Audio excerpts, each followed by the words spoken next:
one thing it became very, very clear. You cannot say, okay, this is exactly what you're going to do. If the idea is to help, the idea is to serve, 9/11 happened. So that was a big, big disaster. So, hi everybody. Welcome to the Marketing Tarot, where we pull a card, spark a conversation, and turn chaos into clarity, one professional at a time. I'm your host, Charu, and today on this special Changemaker series, our guest is someone whose leadership has shaped community advocacy for over 3 decades.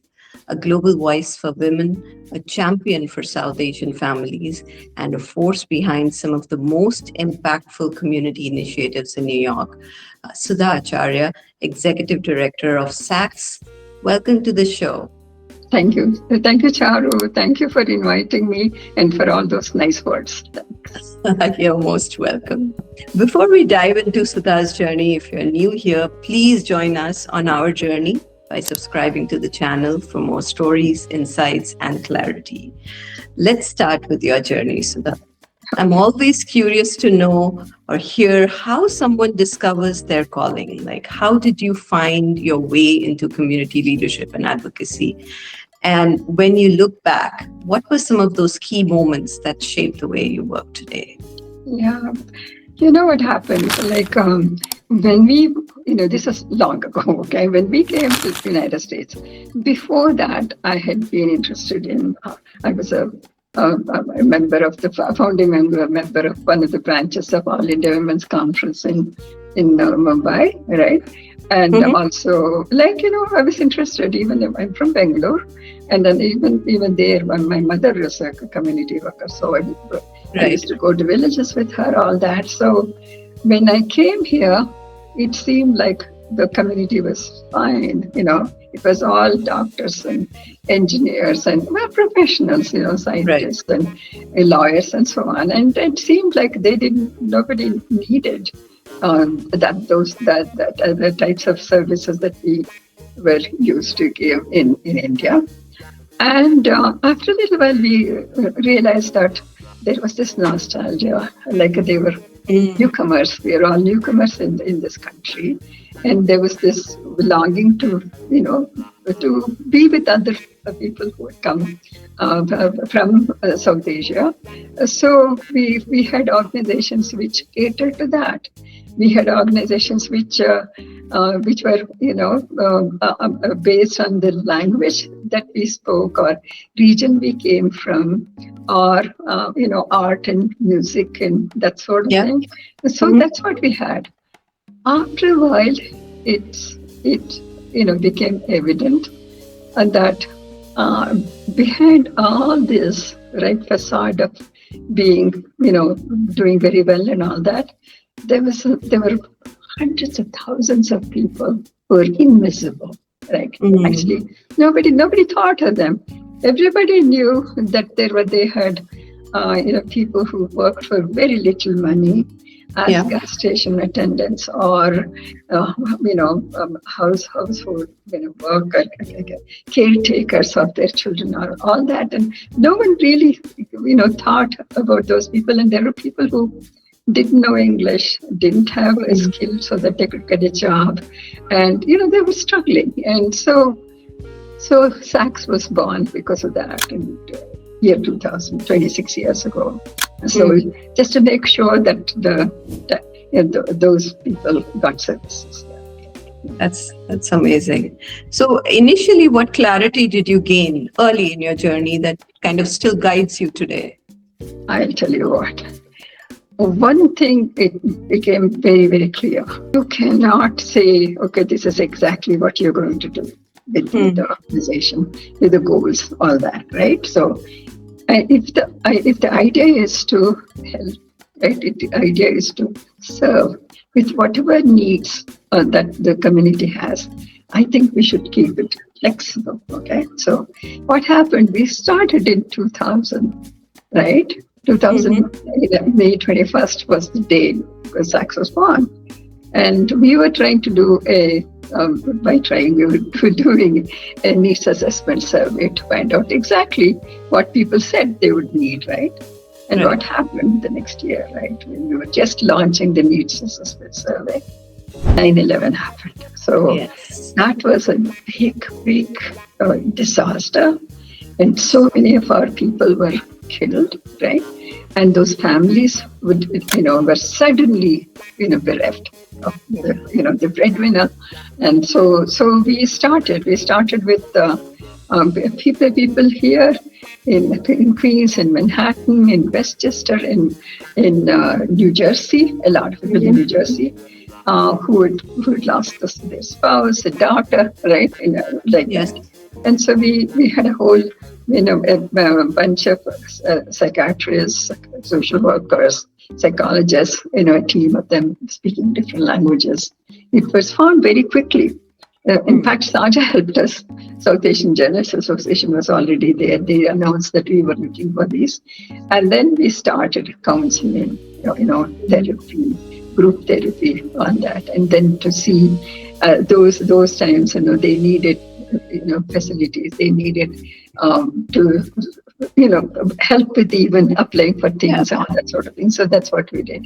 And Basically survive, right? in this country. that sort of, you could say that became our motto, like whatever the needs were. Okay. Yeah. So we've gone on with that. We won't say we will do only this, we will do only that. Whatever the needs of the community, if they change, we'll change. We'll change the services we provide. Right. On that note, is there a belief you've had to probably unlearn to adapt to today's day and age? Because, it's been 26 years. Yeah, exactly what I told you. Yeah. Okay, saying, okay, with parent education, that was one of the things, parent education. That's what we said. So we knew parents were too busy. We were thinking, okay, if we support them, it will help them in this country. Now, after a while, we knew that they were too busy. They were too busy raising their children, working, right, all that. So we gave that up, actually. So we do other things. Do you know what we do? Like it's healthcare access, which is extremely important.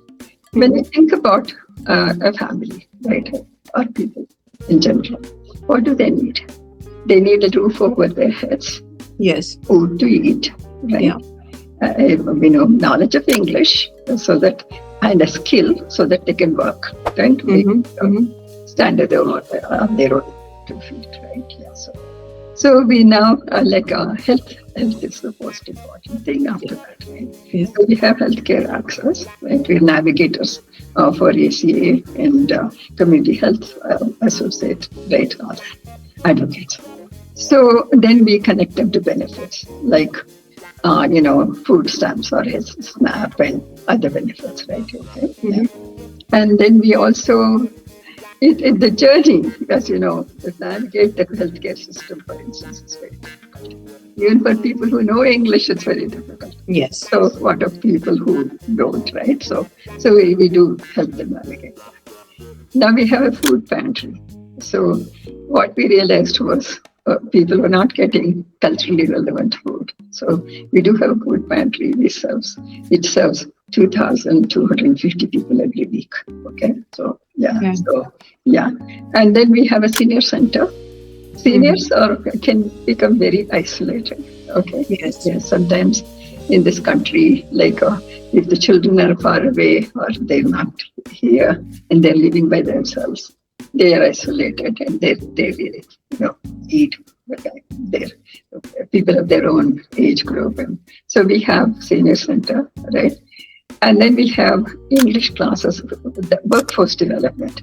Once you provide them food and healthcare and all that, right? So what do they need? A skill. So we have English classes, computer classes. And we started Stitch with Saks, right? Wow. Tailoring for women who are homebound, so that they learn a skill and they can work at home. So it is a 10-week course, 4 days a week.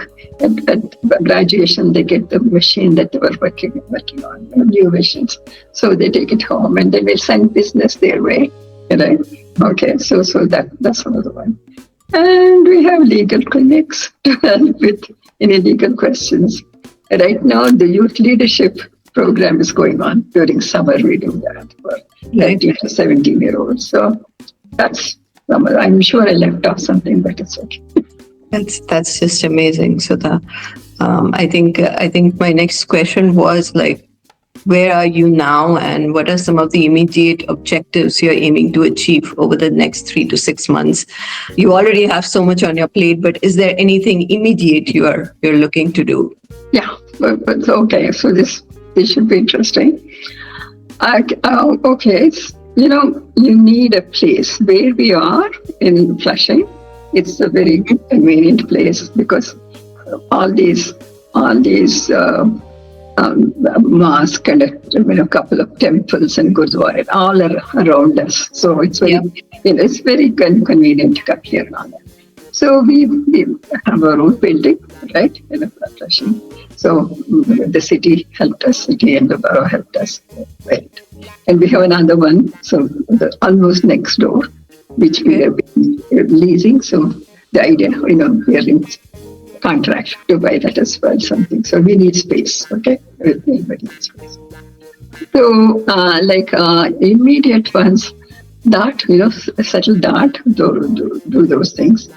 And move to New Jersey to not move, give some services in New Jersey.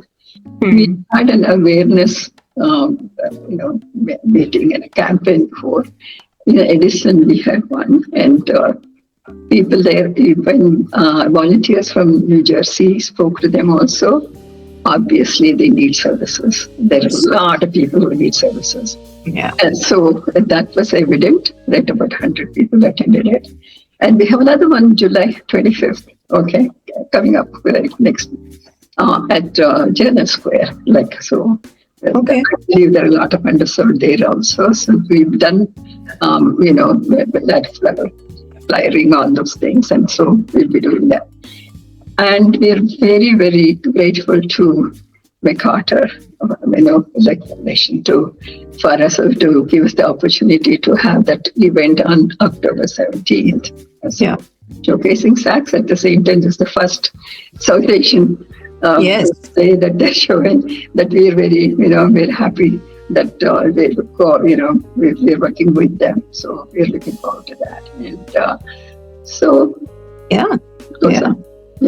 Great. Yeah, I'm involved with MacArthur as well. I'm helping them also engage and do some audience expansion for South Asians because it's a huge musical that's coming up. So great. Thank you for that, Sudha.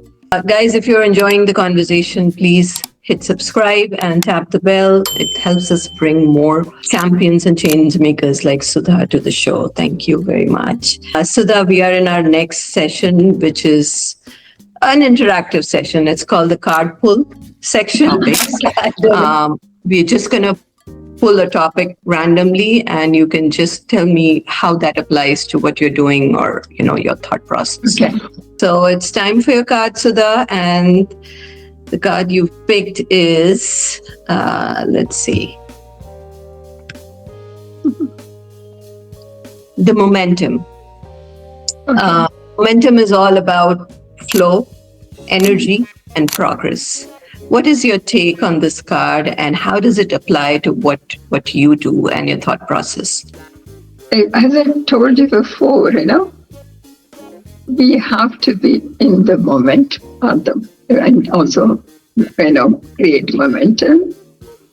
That, of course, to be very aware of what the communities need and respond to it. At that time, it's sort of been, for instance, right, there have been events like in SACS's history. 9/11 was one. COVID was another one.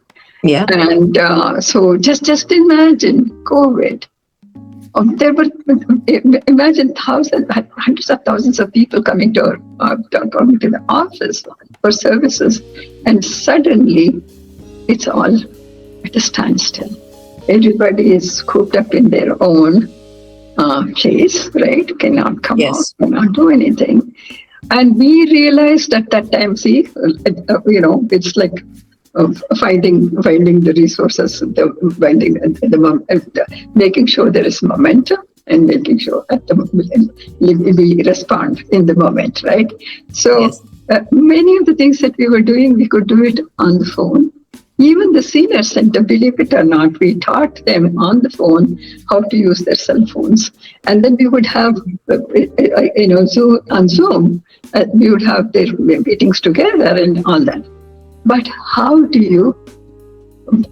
what happened to the food pantry? What do we do, right? Yeah, so you can't feed them through the phone, right? So, but then, so we, after a couple of weeks, like with masks and things, and we started delivering food to the most vulnerable people. Okay. And then, of course, that continues. When I told you about 2,000 to 15, 2,000 come here, 1,000 on Wednesday, 1,000 on Thursday, to get their bag of groceries. Right. We have a desi bag and a non-desi bag. That to explain to your viewers, it is the South Asian one and the non-South Asian one. South Asian one has the dal and Sona Masuri rice and the oatmeal and things like that, and of course fresh vegetables and fresh fruits and so on. And of course we give them spices every other month, a potluck canola every other month. The others get everything the same thing, but only thing they get rice and pasta and other types of grains for protein and that sort of thing, right? What do you do with all those people? Yeah. Now it has continued. As I said, the 2,000 come to the office, right? They line up outside, and about 125 people or 150 people, we deliver food. People who are vulnerable cannot come here, so deliver. The deliveries, we started then, but it has continued because the need is there, right? Yeah. So there are about 85 bags that we prepare for cancer patients through, with MSKCC, Memorial Sloan Kettering as our partner, Elmhurst Hospital and this thing. So that you have to be ready, ready. And so make sure that whatever you do, you create the momentum yourself.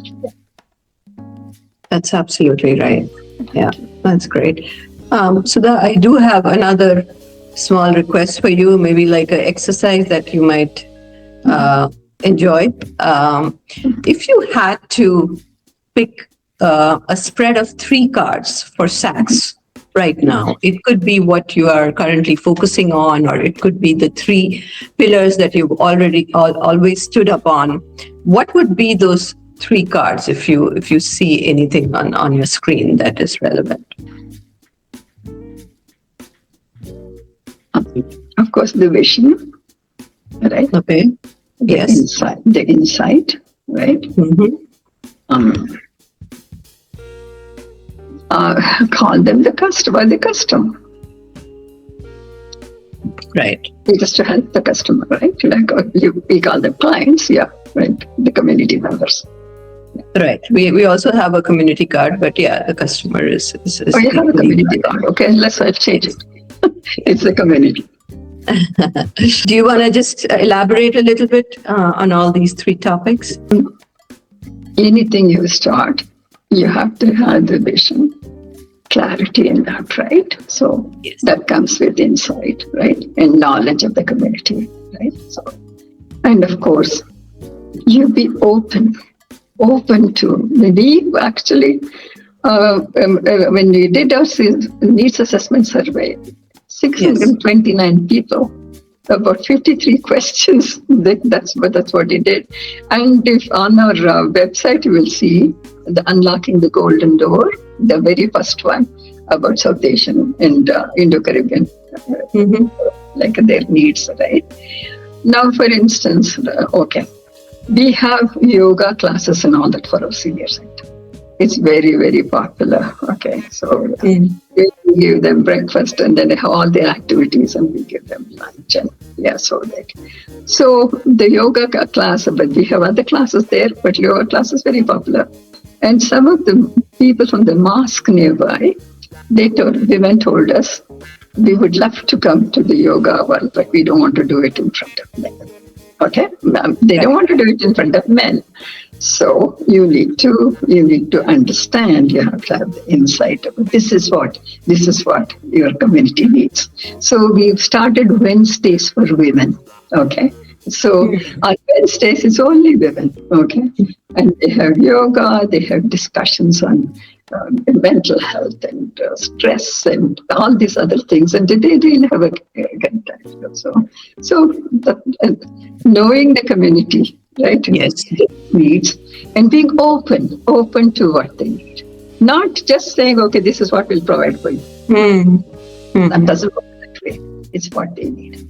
Yeah, I love the example of how you align the vision with the insight and adapt to the community needs. So all these three kind of go hand in hand. That's amazing, Sudha. Thank you for that. Let's talk about the current scenario. What are the biggest challenges South Asian families are facing right now, Sudha, that people outside the community don't fully see? The usual things, of course, language, right? So we actually, Charu, we have 20 languages in the office. We have 25, 25 on the, staff thing. We have 25 people, but we speak 20 languages. Wow. It's only when you speak their own language and they know that you know their culture, that's when they feel comfortable. They'll be standing in line to get their groceries. They see that someone knows their language and knows their culture. They'll come in and then they'll open up. And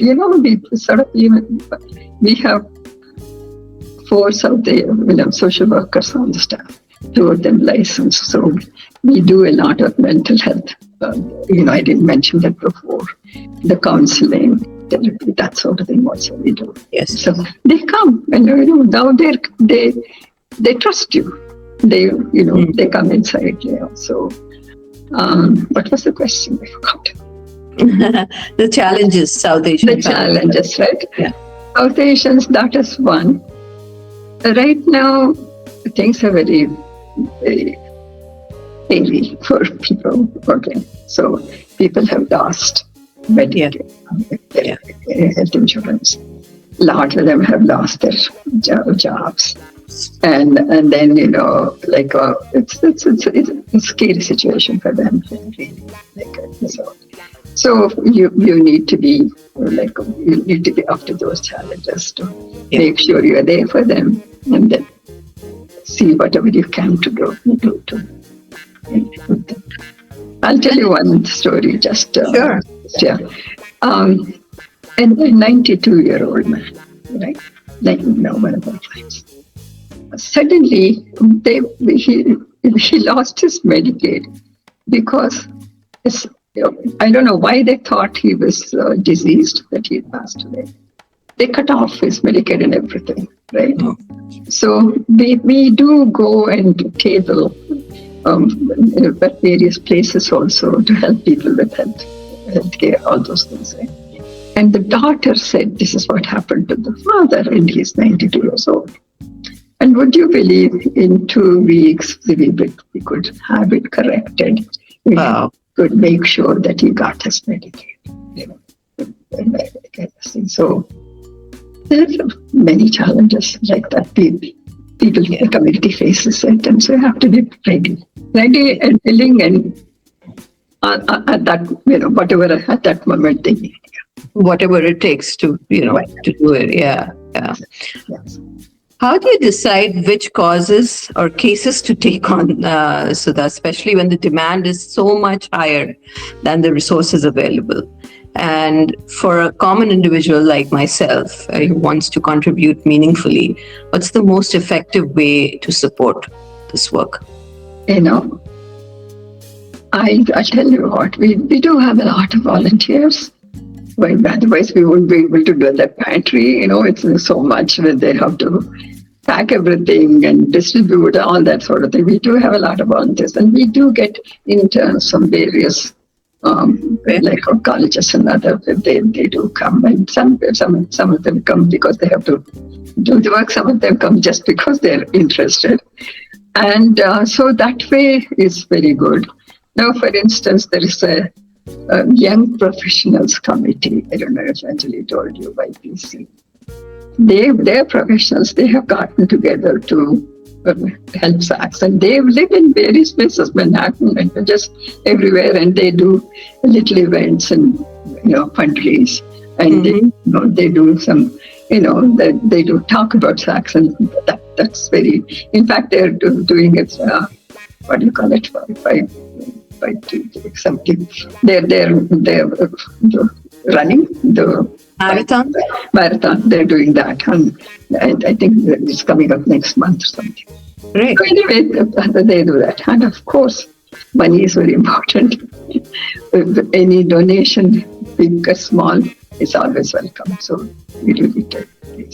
Now that you're coming to New Jersey, Sudha, do you need some help initially in setting up the office? Do you need volunteers or any kind of help initially? We will. So we'll have to find a place. Donated would be very good, and then have a couple of people who are well versed in benefits and stuff. And so that's how we want to start. Small, and see what the response is, and how many people come, then accordingly expand. Got it. Yeah, thanks. Volunteers will be most welcome. Yeah. What's the hardest part of leading a community organization, and what's the most rewarding? They're about the same, I'll tell you. Hardest part is it's very sad sometimes. Okay, so to see, and we are doing that sort of day in and day out. Okay, so it's it's not easy seeing somebody suffer. Yes, yeah, that is the hardest.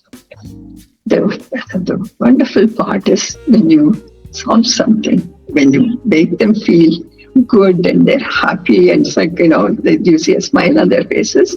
It's wonderful. Nothing like it. Yes. Literally change your life. It changes your life too. So it's Okay, great. And is there a cause that is closest to your heart, or a campaign that probably left a mark on you? They are all important, Char. Everything is. Because if one thing is very important to one family or a person, something else is just as important for another person. But 9/11 definitely left a big mark on me. They're suddenly, losing the other to that kind of a event. That was, we did. But that too, it was at the beginning. But afterward, there have been many cases, many. Of course. I'll tell you, on the line, it's a big line for like 1,000 people. Just imagine, we do it. Our people are very good. They do it very fast. So, but.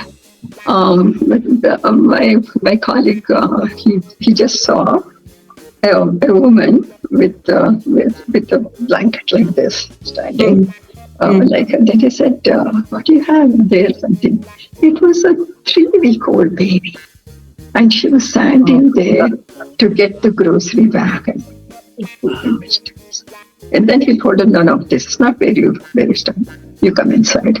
And she came inside, and then we gave her the whatever she needed and all that, and we could give her. We do give that to diapers and wipes and things like that, and so we have those things too. And so we gave her that and blanket and things like that.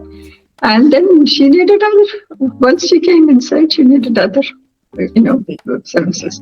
So we could provide that. But just imagine, you see somebody, like sort of 3 week. That gave me the chills. Oh my God. Yeah, right. So, yeah. You've received some of the most respected awards in community service and public health. What does impact mean to you now?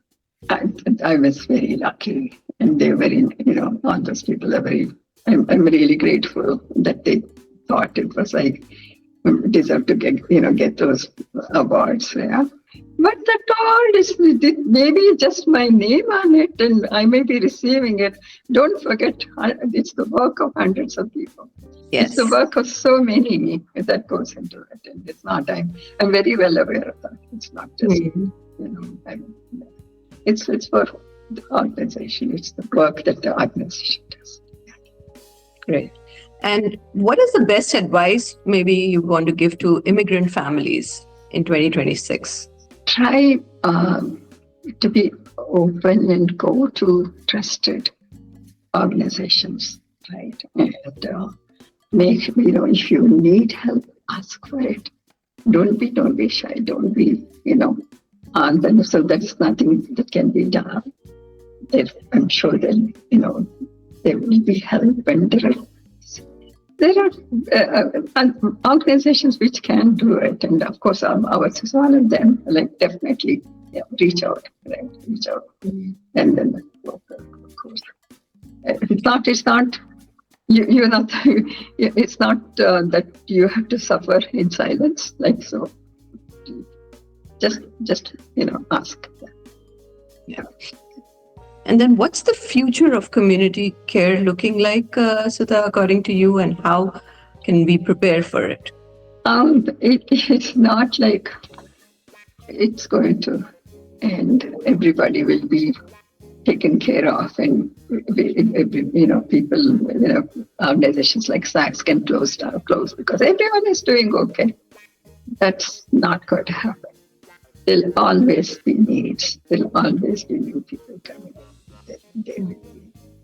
And we just need to be ready for that. That's all. And we have to make sure that the younger generation has the same enthusiasm to help the communities. Yeah, absolutely. As we close, Sudha, I'd love your thoughts on a question that was passed by a previous guest. I think it was very relevant, like with AI in talks. Where does it play a part in community service today? And how do you think organizations like SACS can leverage it to, empower the communities? It is that everybody is talking about it, right? Like, so I would say, wait and see. I would say I would take just a little more time to see what it can do, how we can put a lot of thought into it. That's what I'm saying.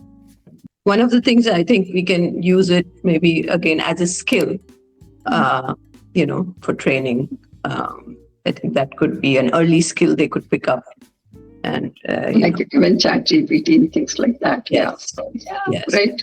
But don't forget that even when it does it beautifully. It is true, but the heart has to be there. You have to make sure the emotions are there, the heart is there. Otherwise, it doesn't work. It does not work. Yeah. All right. Now, is there a question you'd like to pass on to our next guest, Sudha? Anything comes to mind? It depends on who your next guest is. We usually talk to creators, founders, marketeers, people who are trying to make a mark in their journey, growth professionals in general. I would say keep going. And congratulations and more power to you. It's not a question, but it's a message. Thank you. Thank you so much. Last but not the least, a question that I personally relate to, like many others. What's the secret power of women's leadership, and how do we create more change makers like yourself? Compassion. Okay. I think it comes naturally to women. Right? And with that, I think camaraderie, right? With other women. Supporting, I'll always go with that, support other women. I was in a corporate environment. I think instead of competing, I think it's support each other. Like you can achieve a great deal, right? Yeah. So I worked, at the UN, and they it's the policy level. Policy level is also interesting, making sure that enough money is put into women's causes and so on by the governments and so on. All that, right? Yeah. But at the grassroots level, it's even better because you see things happening. Whatever the policies are there, bringing that to the community is extremely important. As women work with women, right? And so with friendship and camaraderie, I think we can achieve it. That's great and so inspiring. Thank you for sharing your story, Sudha, your strategy, your wisdom. I have gained a lot from it, and I'm sure our listeners will definitely get motivated. Really Thank you for inviting me, and it's been very good. I enjoyed it, and good luck to you in your podcast. Right?